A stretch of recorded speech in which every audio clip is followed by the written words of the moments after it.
BAPS Swaminarayan સત્સંગ મંડળ ડીસા દ્વારા ડીસાના ટીસીડી ફાર્મ મેદાન ખાતે તારીખ 4 જૂનથી 9 જૂન સુધી રામચરિત માનસ આધારિત પારિવારિક મૂલ્યો સમજાવતું અને સમગ્ર હિન્દુ ધર્મને ઉજાગર કરતું પારાયણ પર્વનું આયોજન કરવામાં આવ્યું છે, જેમાં વ્યાસપીઠ ઉપર મુખ્ય વક્તા તરીકે ઇન્ટરનેશનલ વક્તા પૂજ્ય જ્ઞાનનયન સ્વામી પારિવારિક એકતાના મૂલ્યો સમજાવશે.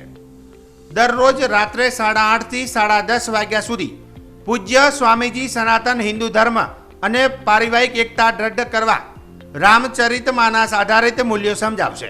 પર્વના અંતિમ દિવસે અભિવાદન વક્તા તરીકે બીએપીએસ સત્સંગ પ્રવૃત્તિ મધ્યસ્થ કાર્યાલય અમદાવાદના પૂજ્ય યજ્ઞપ્રિય સ્વામી પણ પોતાના મુખેથી ધાર્મિક વાણીનો લાભ આપશે.